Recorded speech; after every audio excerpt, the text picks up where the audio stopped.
Grace to you and peace from God our Father and from our Lord God, Jesus Christ.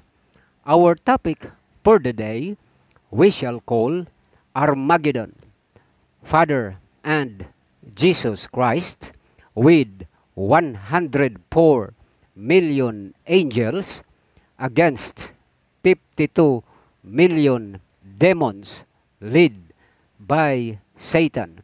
Revelation 12, 3 to 4, 7 to 9. The real-time occurrence of the first battle in heaven was 6,000 years ago, and that was after Genesis 2.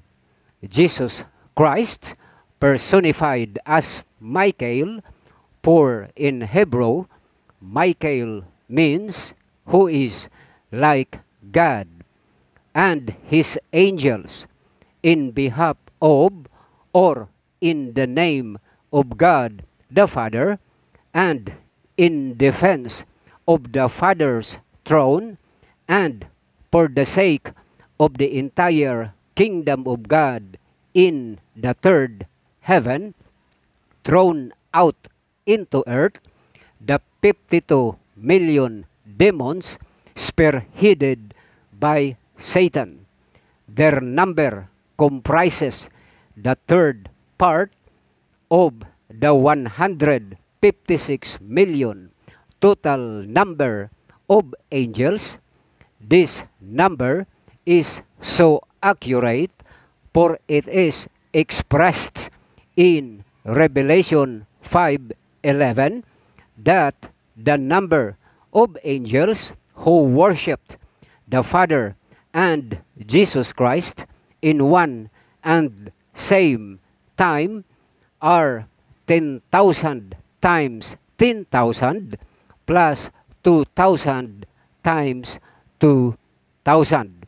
So we have 104 million angels who, on their own volition, had chosen to become faithful to the plural God, to the two gods, God the Father and the Lord Jesus Christ. So the ratio is 1:2.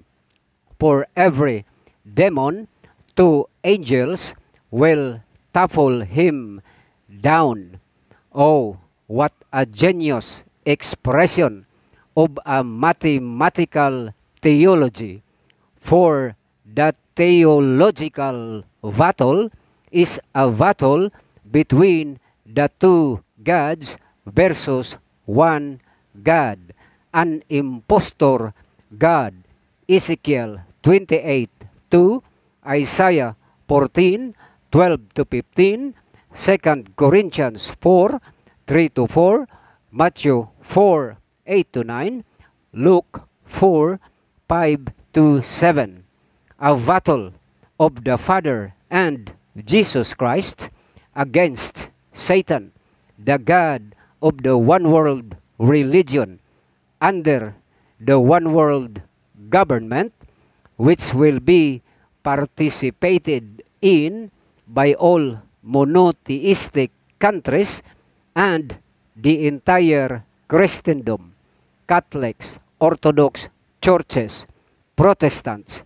Asks them, for with pride and being proud of, shall they answer, our triune God is singular. Oh, what a pity you are all, if you won't reconsider your monotheistic predisposition. 2 Corinthians 6:17 to 18, Revelation 18:4. Therefore, it is a false gospel that Satan was the first to make love with Eve, for angels are neuter or sexless. Matthew 22:30.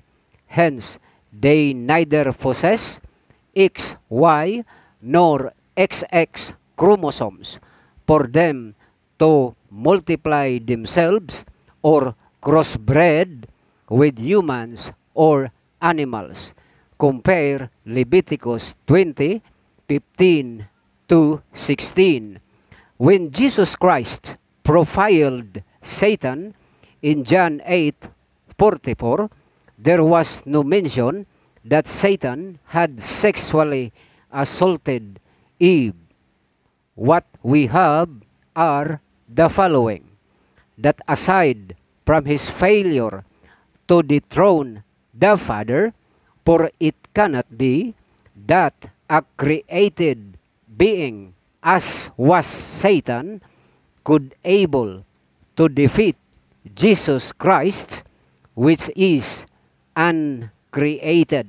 Secondly, Satan was a murderer from the beginning.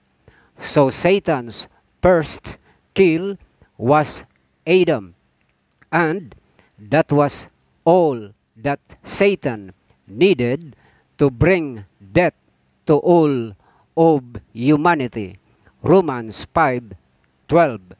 For Adam was supposed to live forever had he not eaten the forbidden fruit Eve gave him. For it would be easy for Jesus Christ, the God of creation, to create another woman or recreate Eve if need be. 2 Corinthians 5:17. Thirdly, Satan abode not in the truth because there is no truth in him.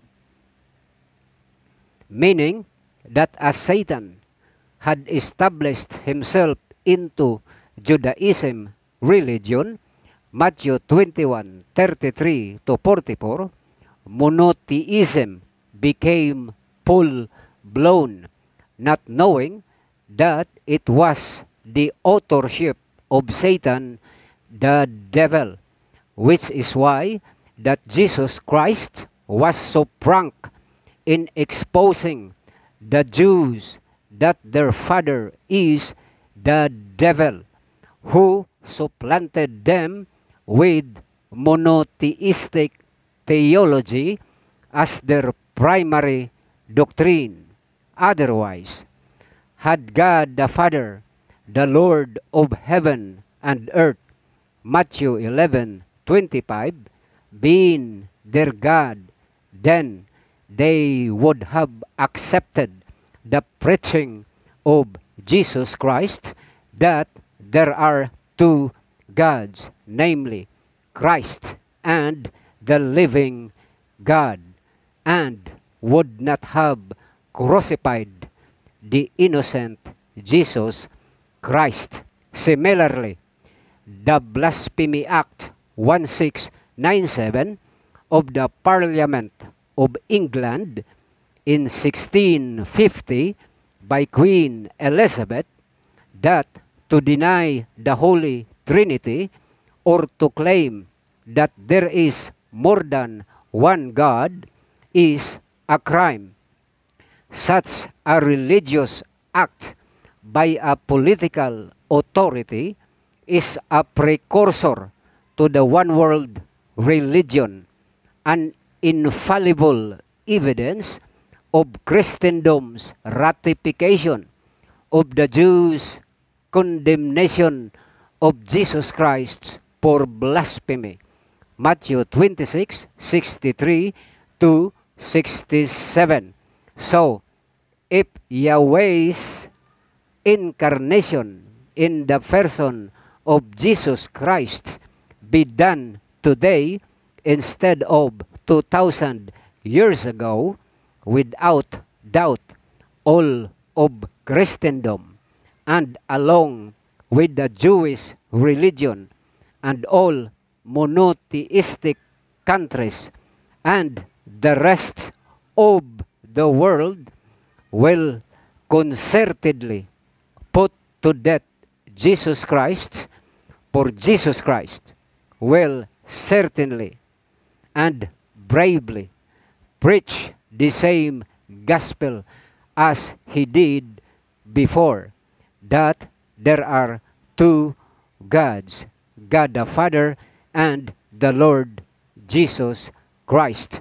For this reason, God the Father, through Jesus Christ's parable, had unrelentingly wooed both Judaism, religion, and Christendom of a truth. Not one of those whom I invited will taste my banquet. Matthew 22, 8-10, Luke 14, 24. In relation to the Blasphemy Act of the Parliament of England, 1 John 5:7 cannot be found in all ancient manuscripts, Syriac, Coptic, Armenian, Ethiopic, Arabic, Slavonic, without authority from God. Emphasis, mine, the translators of the Latin Vulgate during 600 AD had added it to the Bible. It was a spurious Trinitarian statement known as Comma Johanneum.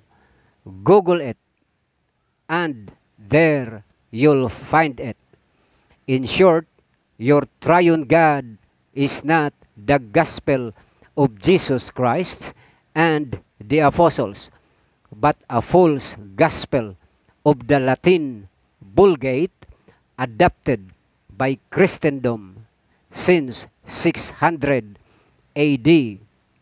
But nonetheless, Luke 3:21-22, 1 Timothy 3:16, and all verses used by eloquent Trinitarian apologists and defenders, though rhetorically delivered with flowery languages, can in no wise override or nullify the fact that the entire pages of the book of Revelation is exclusively dedicated to God the Father, described as the Lord God omnipotent, while the Lord Jesus Christ is portrayed as King of Kings and Lord of Lords, and never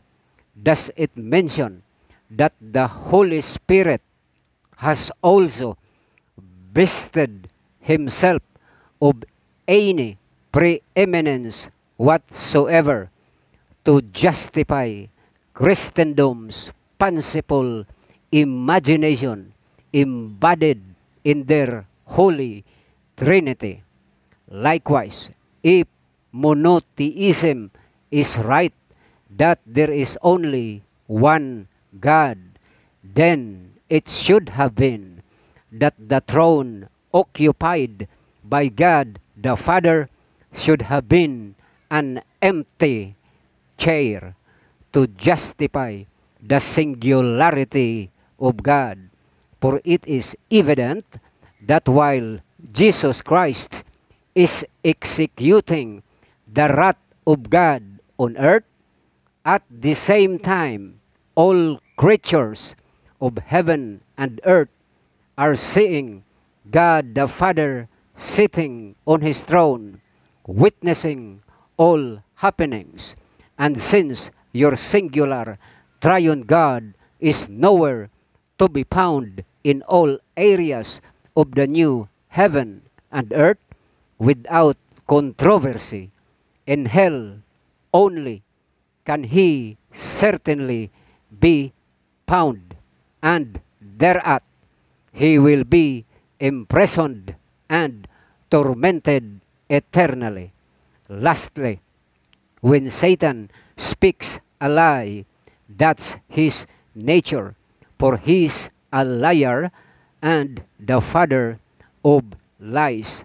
Here, Jesus Christ was profound and categorical that Satan's fathership is merely influential, not paternal or biological, as if he had a built-in charisma he alone possessed, being the only anointed among all angels. Ezekiel 28:14, 2 Corinthians 11:3. However, in that forthcoming Armageddon, the invisible God the Father, which is a spirit ever since, shall at last, for the very first time, will make himself visible to every creature while sitting on his throne. And as for Jesus Christ, the Lamb of God, Revelation 6:15-17, will take upon himself his actual appearance as the Messiah, the Son of the living God, in white clothing dipped in blood, riding on a white horse. His eyes are as a flame of fire. Out of his mouth comes a sharp sword with which to smite the nations. He had an iron scepter. On his head are many crowns. He is called the Word of God. On his vesture and thigh is written, King of Kings and Lord of Lords. But the Father will always be preeminent over and above Jesus Christ. Revelation is very clear on that. Compare 1 Corinthians 15:27-28. What is emphasized here is this, that God are indeed two in number, which are distinct from each other, not singular, as your church or religion had been fooling you all this time. Jesus Christ had always been and will always be serving at the pleasure of the Father to eternally do the Father's will. And that was since when they were but just the two of them. Being the Word, or as the Word of God, he is the Father's spokesperson. He was that audible voice of creation that caused everything to exist. Again, your ex nihilo doctrine that God created something from nothing is a false gospel. For fact is, the Father is the first cause, and Jesus Christ's presence or DNA in everything that was created had gave life or had made everything to exist. For without Jesus Christ was not anything made that was made. In other words, take away the DNA of Jesus Christ in every matter, and everything will cease to exist. That is the actual or the literal message of John 1:3. So, at the end of the day, Revelation 19:19-21, the 104 million loyal angels captained by Jesus Christ shall capture the beast personified as a U.S. president, the leader of the one world government, and the false prophet role played by a pope, the overseer of the one world religion. Both of them will be taken captive and thrown alive into the fiery lake of burning sulfur. And the rest of the top political leaders of the countries of the world and their respective armed forces, and everyone who had the mark of the beast and worshipped his image, are all killed